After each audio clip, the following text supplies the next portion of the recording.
It's finally here, the Imsa season finale, Motul Petit Le Mans. This iconic race has played host to some absolutely incredible races in recent years, from storybook send-offs to championship deciding moments, and almost everything in between. Michelin Raceway Road Atlanta has seen it all. Now it's time to see what the 2024 edition has in store. This is everything you need to know heading into Motul Petit Le Mans.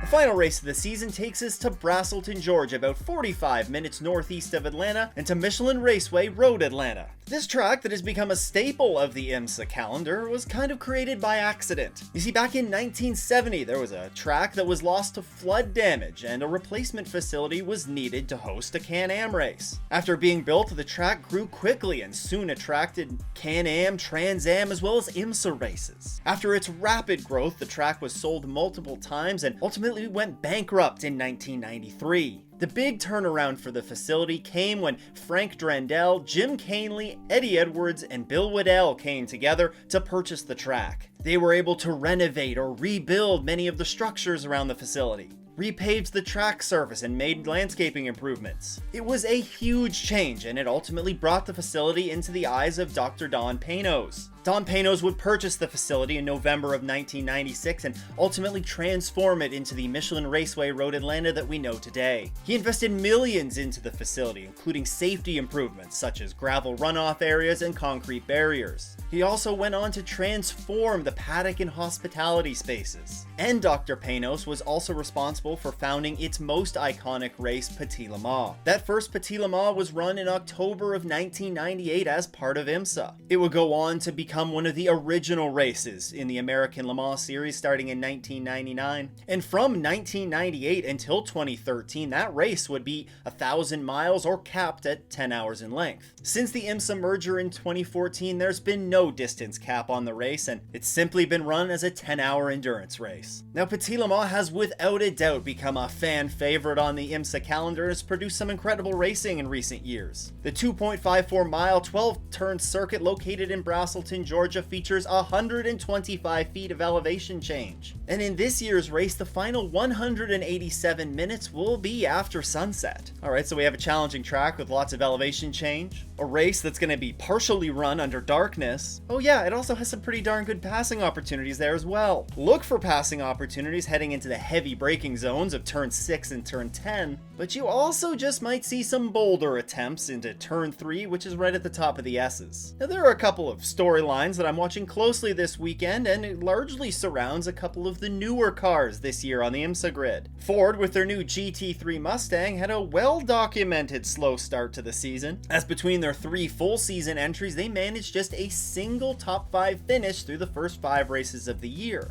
Yeah, it was pretty bad. Recently though, things have taken a turn for the better for the Blue Oval. They found some solid pace, and with it has brought some good results, as last time out at Indy, they managed a 2nd place finish in GTD Pro. I'm going to be keeping a close eye on them throughout the weekend to see if they can climb one step higher on the podium and break through with a victory. Another car that showed improved pace at Indy was the Lamborghini SC63. After missing the season opening Rolex 24, the car has contested 3 Endurance Cup races. Started off with a positive note at Sebring as the car finished on the lead lap in what's the roughest race on the calendar. And after a disappointing run at Watkins Glen, they backed that up with a strong run at Indy. There, the car charged through the field in very difficult conditions to lead its first laps in Imsa. And really, it looks like they're making some good progress with the car. Now, I don't necessarily see them challenging for the win here at Petit Le Mans, but I will be keeping a close eye on that green Lamborghini to see if they can continue the good progression this weekend. Now, there are even more storylines for you to know heading into this weekend's race. You can catch up on all of them in a recent episode I did. But also, I'm going to be sending a bonus thing for you to watch for in the S's pre-race newsletter this weekend. You can subscribe to that by clicking the link in the show notes or heading to offinthes's.com. As I'm recording this, it's a little bit early for me to dig too much into the weather, but as of right now, everything is full steam ahead for Petit Le Mans.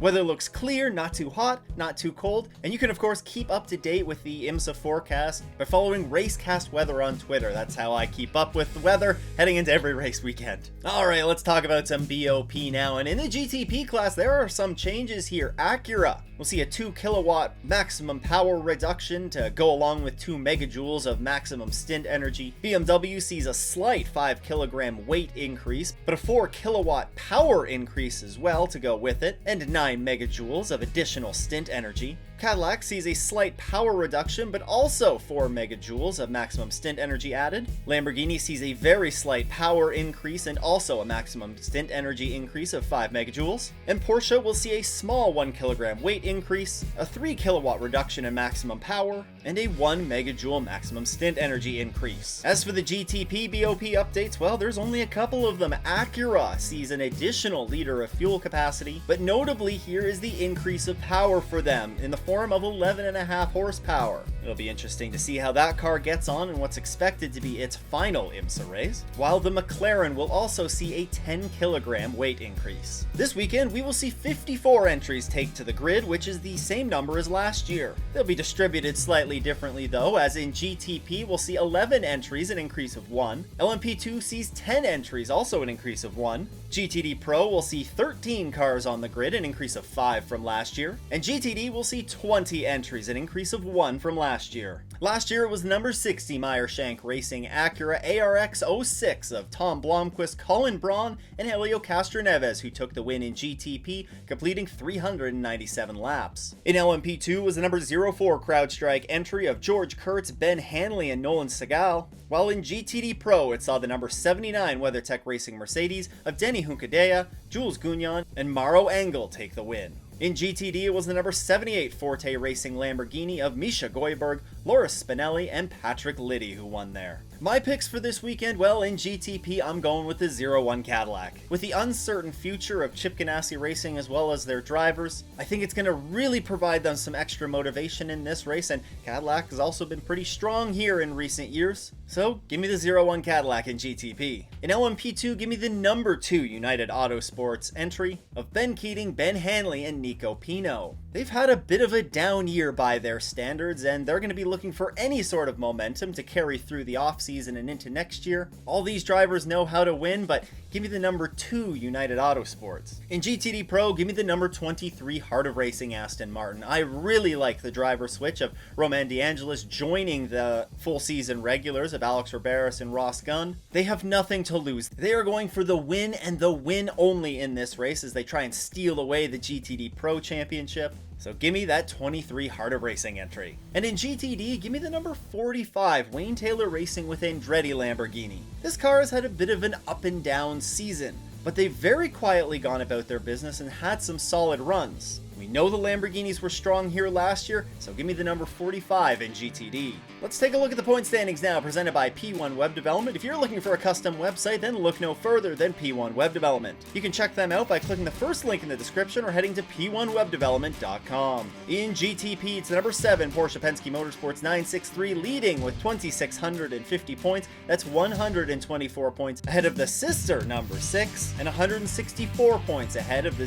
01 Chip Ganassi Racing Cadillac. The number 31 and the number 40 round out the top 5. In LMP2, it's the number 52 Inter Europol by PR1 Matheson Motorsports entry. They lead the number 74 Riley by 98 points, with the number 18 Era Motorsports, number 11 TDS Racing, and number 2 United Autosports entries rounding out the top 5. In GTD Pro, it's number 77 AO Racing Porsche leading with 2,887 points. That's a 99-point gap back to the number 23 Heart of Racing Aston Martin. The number 1 Paul Miller Racing BMW, number 14 Vassar Sullivan Lexus, and number 3 Corvette Racing by Pratt Miller Motorsports Corvette round out the top 5. And in GTD, it's number 57 Windward Racing Mercedes leading with 3,006 points. That's 222 points ahead of the number 96 Turner Motorsports BMW. Here, the number 32 Korthoff Preston Mercedes, the number 78 Forte Racing Lamborghini, and the number 34 Conquest Racing Ferrari round out the top 5.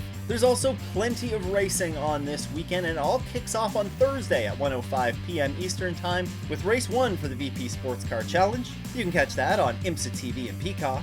Following that race up at 2:10 p.m. Eastern Time is the Whelen Mazda MX-5 Cup for the first of 2 races on the weekend. You can catch that race on Imsa TV. And rounding out the day at 5 o'clock Eastern Time is the first race for the Porsche Carrera Cup North America. You can catch that on Imsa TV and Peacock. Flipping over to Friday now, and it's an early start for the VP Sports Car Challenge in race 2 of their weekend, as at 8:40 a.m. Eastern Time they'll take to the track for their final race of the season. You can catch that season finale on Imsa TV and Peacock. That'll be followed at 9:45 a.m. Eastern Time for the season finale for the Whelen Mazda MX-5 Cup, also on Imsa TV. Then at 10:50 a.m. Eastern Time, it's the Porsche Carrera Cup North America. You guessed it, you can catch those races on Imsa TV and Peacock. At 12:40, it's the season finale for the Michelin Pilot Challenge as the Fox Factory 120 takes to the track. You can catch that race on Imsa TV and Peacock. And then rounding out the day at 3:20 p.m. Eastern Time, it's qualifying for Motul Petit Le Mans, which you can catch on Imsa TV and Peacock.